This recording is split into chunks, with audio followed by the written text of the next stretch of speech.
Hi everyone, आज हम लेकर आए हैं क्लास 10 का आम्ल क्षारक एवं लवण वाला जो पार्ट है अध्याय 2, जिसमें आम्ल क्षारक और लवण के बारे में आज हम लोग चर्चा करेंगे।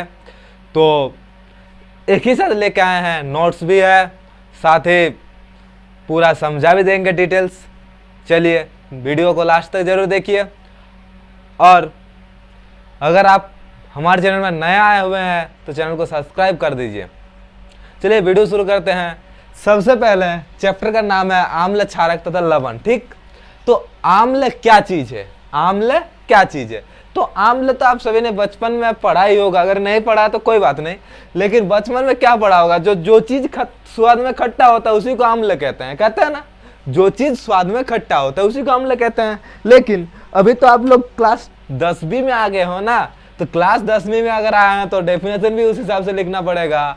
तो आम्ल का जो डेफिनेशन होगा, वह पदार्थ जो जल में घुलकर H+ आयन देता है, यानी जो भी चीज जल में घुलेगा और H+ आयन का मतलब होता है कि हाइड्रोजन की सांद्रता देगा तथा स्वाद में खट्टा होता है, उसी को आम्ल कहते हैं। ठीक, क्लियर है कि वह पदार्थ जो जल में घुल पर H+ आयन देता है तथा स्वाद में खट्टा होता है, उसे आम्ल कहते हैं। ठीक, क्लियर, कोई दिक्कत नहीं। अब आम्ल के गुण में आते हैं कि आम्ल के क्या क्या गुण होते हैं। तो आम्ल जो है, आम्ल के गुण निम्नानुसार है, जो कि आप देख सकते हैं बोर्ड में दिख रहा है सबको। 1 नंबर गुण क्या है? आम्ल जल में घुलकर H+ आयन देता है। आम्ल क्या करता है? जल में घुलकर H+ आयन देता है। ठीक, दूसरा चीज है आम्ल स्वाद में खट्टा होता है। आम्ल क्या होता है? स्वाद में खट्टा। आम्ल नीले लिटमस को लाल कर देता है। आम्ल नीले लिटमस को लाल कर देता है। अभी जरा समझिए, ये कभी कभी हमें याद नहीं रहता है कि लाल लिटमस को नीला करता है या नीला लिटमस को लाल करता है। ठीक, तो इसके लिए एक आसान सा लॉजिक सेट कर सकते हैं कि आम्ल से क्या होता है? आम्ल मतलब एसिड। तो एसिड अगर कहीं पर थोड़ा सा लग जाए तो क्या होगा? जलन एवं लाल रंग हो जाता है, हमारा बॉडी भी लाल हो जाता है और जलन भी आने लगता है। तो आम्ल हमेशा ब्लू लिटमस को यानी नीले लिटमस को लाल कर देगा। आम्ल क्या करेगा? नीला लिटमस को लाल कर देगा। क्लियर, बात समझ में आए? इसे आप सेट कर सकते हैं दिमाग में कि आम्ल से जलन और लाल होता है हाथ, तो नीला लिटमस को यह लाल करेगा। ठीक है। आम्ल का पीएच मान 7 से कम होता है। आम्ल का पीएच मान जो है 7 से कम होता है। पीएच मान, तो पीएच स्केल के बारे में हम बाद में चर्चा करते हैं इसी चैप्टर में।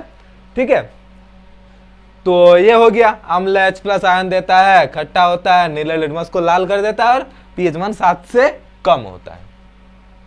अब दूसरा चीज है क्षारक। तो क्षारक में आते हैं। क्षारक किसे कहते हैं? अभी तो जानना जरूरी है ना भाई कि क्षारक क्या है। तो क्षारक वह पदार्थ जो जल में घुलकर OH- आयन देता है। क्या आयन देता है? ये माइनस आयन देता है। OH हाइड्रोक्साइड माइनस आयन देता है।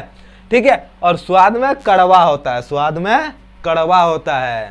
ठीक, क्षारक के गुण, अभी क्षारक के कुछ गुण हैं। तो क्षारक के क्या गुण है? तो ये क्षारक जल में घुलकर H+ आयन देते हैं। क्षारक स्वाद में कड़वा होता है।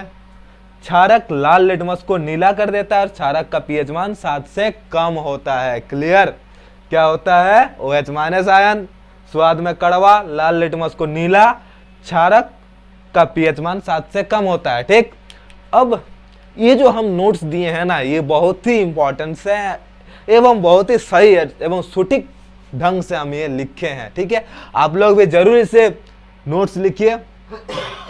चलिए नेक्स्ट में आते हैं। अब सूचक किसे कहते हैं? क्या कभी ध्यान दिए होंगे कि सूचक किसे कहते हैं? हम तो आम्ल अगर मिलेगा, कोई महान विद्यार्थी होंगे जो आम्ल रहेगा उसे मतलब थोड़ा सा टेस्ट करके देख लेंगे कि आम्ल है या क्षारक है। अभी उस चक्कर में आप चले गए हैं लैब में, तो लैब में मिल गया, आपको बोल दिया गया है कि 4-5 बीकर रखा हुआ है, बोलिए भाई ये आम्ल है, लवण है या क्षारक है। तो आप टेस्ट करने लग जाइएगा। तो भूलकर भी कभी टेस्ट मत कीजिए, नहीं तो भुगतना पड़ेगा। ठीक है, तो टेस्ट करने के लिए कोई एक आप लोग को पदार्थ दिया हुआ रहेगा जिससे हम छू के देखेंगे, या फिर जहर भी तो दे सकता है ना वो विलियन में। कि आम्ल है क्षारक है, तो उसे जो दिखाता है, जिससे हम लोग देखते हैं कि ये आम्ल है क्षारक है, तो उसको कहते हैं सूचक। क्या कहते हैं? सूचक। तो सूचक क्या चीज है? वह पदार्थ जो किसी विलयन की प्रकृति का पता अपने आप में रंग परिवर्तन के फलस्वरूप ज्ञात करवाता है। यानी जो किसी विलयन में विलयन की प्रकृति का पता अपने आप में रंग परिवर्तन के फलस्वरूप, किसमें? रंग परिवर्तन के फलस्वरूप। तो रंग परिवर्तन कैसे होता है, इसके लिए मैं और एक वीडियो में एक प्रैक्टिकल वीडियो लेके आऊंगा, जिसमें आप लोगों को लिटमस मिलेगा। लिटमस में आप देख सकते हैं कि किस प्रकार से रंग परिवर्तन होता है, और पीएच वैल्यू के लिए अलग से स्केल लेके आएंगे। तो वह पदार्थ जो किसी विलयन में की प्रकृति का पता अपने आप में रंग परिवर्तन के फलस्वरूप ज्ञात करवाता है, उसे कहते हैं सूचक। अब सूचक देखिए, लिटमस है एक सूचक, हल्दी भी एक सूचक है। पता था कि हल्दी सूचक है? नहीं। तो हल्दी कैसे सूचक है आप देख सकते हैं।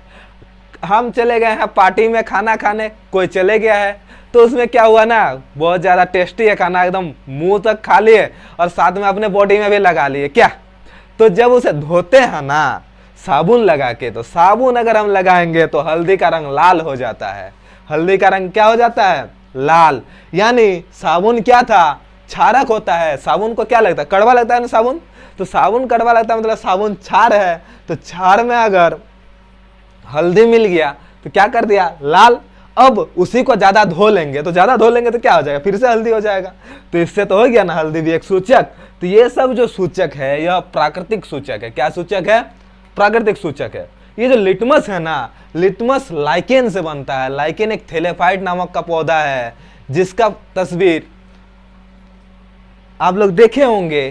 कोई पेड़ में वर्षा के दिन में आप जाइएगा तो इस तरीके से आकृति देखने को मिलेगा, जिसके अंदर दो आकृति ऐसे मिलेगा। तो इसे कहते हैं लाइकेन। इस तरीके से एक में काला रहेगा और थोड़ा सा सफेद करके रहेगा, जो कि पेड़ में देख सकते हैं आप, वीडियो में देखा हुआ रहेगा।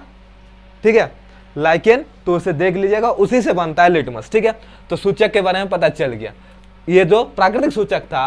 अब मेथिल ऑरेंज, एक मेथिल ऑरेंज नाम का एक आता है, और एक फेनिफेथलिन आता है, जो कि संश्लेषित सूचक है। ये सब हम लोग अपने से बनाए हैं कि सूचक है। ठीक है, अब कभी कभी गंध परिवर्तन से भी पता लगा सकते हैं कि आम्ल है या क्षारक है। तो वह पदार्थ जो किसी विलयन में गंध परिवर्तन के माध्यम से विलयन की प्रकृति का पता लगाता है, यानी गंध परिवर्तन के फलस्वरूप विलयन की प्रकृति का पता लगाता है, उसी को कहते हैं गंधीय सूचक। क्या कहते हैं? गंधीय सूचक। जैसे प्याज और लौंग का तेल। अब पूछिएगा सर प्याज कैसे गंधीय सूचक है? तो प्याज एक गंधीय सूचक है। इसका प्रैक्टिकल आप घर में कर सकते हैं। प्याज को काटिएगा रात में, उसको काटिएगा तो हमको रोना आ जाता है, सबको रोना आ जाता है। तो उसको काटिएगा और एक प्लास्टिक ने कपड़ा में उसको अच्छे से बांध लीजिएगा। ठीक है, और रात भर के लिए छोड़ दीजिएगा, और प्रकृति जो कपड़ा है सुबह उसको खोल लीजिएगा, और साथ में उसे क्या नींबू के रस में डाल दीजिएगा, थोड़ा सा नींबू डाल दीजिएगा। नींबू एक आम्ल है, तो उसे सूंघ के देखिएगा तो वह गंध अलग हो जाएगा। तो वह एक गंधीय सूचक है। ठीक है, अब बात करते हैं रासायनिक गुणधर्म की। तो आम्ल और क्षारक का धातु के साथ अभिक्रिया, यानी धातु आम्ल और क्षारक के साथ कैसे अभिक्रिया करता है। तो अगर कोई आम्ल धातु के साथ अभिक्रिया करता है तो धातु यौगिक बनाता है। क्या बनाता है? धात्विक यौगिक बनाता है, जिसे लवण कहते हैं। क्या कहते हैं? लवण। देखे ना, लवण यहाँ है। तो लवण किसे कहते हैं? जब कोई धात्विक यौगिक, मतलब जब आम्ल धातु के साथ अभिक्रिया करता है तो वह एक यौगिक बनाता है, जिसे लवण कहते हैं। ठीक है, तो आम्ल प्लस धातु, लवण प्लस हाइड्रोजन गैस, और साथ में हाइड्रोजन गैस मुक्त करता है। तो HCl एक आम्ल होता है, हाइड्रोक्लोरिक अम्ल। Na यानी सोडियम जो कि धातु है, तो सोडियम और HCl अगर मिल जाएगा तो NaCl बनाएगा। विस्थापन अभिक्रिया चैप्टर 1 में पढ़े ना, तो नहीं पढ़े तो मेरा वीडियो में देख लीजिएगा। तो NaCl बनेगा। क्या बनेगा? NaCl plus H2 hydrogen gas. ठीक है, जब धातु क्षार के साथ अभिक्रिया करता है, सेम यही प्रोसेस चलता है, लवण और हाइड्रोजन गैस मुक्त करता है। तो एक क्षार है NaOH, ये एक क्षारक है, उसके साथ जिंक एक धातु अभिक्रिया करता है, तो Na2ZnO, यानी ये बनता है और हाइड्रोजन गैस साथ में मुक्त हो जाता है। ठीक है, अब बात करते हैं धातु कार्बोनेट तथा हाइड्रोकार्बोनेट आम्ल के साथ अभिक्रिया। कार्बोनेट और हाइड्रोकार्बोनेट के साथ अभिक्रिया, धातु का जो कार्बोनेट है, धातु का कार्बोनेट यानी CO3, तो NaCO3 प्लस HCl, आम्ल HCl को ही हम लोग ले लेते हैं, तो क्या बन जाता है NaCl, लवण, आम्ल, लवण, जल और कार्बन डाइऑक्साइड। इसमें भी होता है हाइड्रोकार्बोनेट के साथ भी, अगर HCl अभिक्रिया करेगा तो NaCl H2O प्लस CO2। ठीक है, इसका जो प्राप्त होता है हमें, वह क्या प्राप्त होता है कि धातु, कार्बोनेट, हाइड्रोकार्बोनेट, आम्ल, लवण प्लस कार्बन डाइऑक्साइड प्लस जल। ठीक है, तब तक के लिए इसे नोट्स कर लीजिए।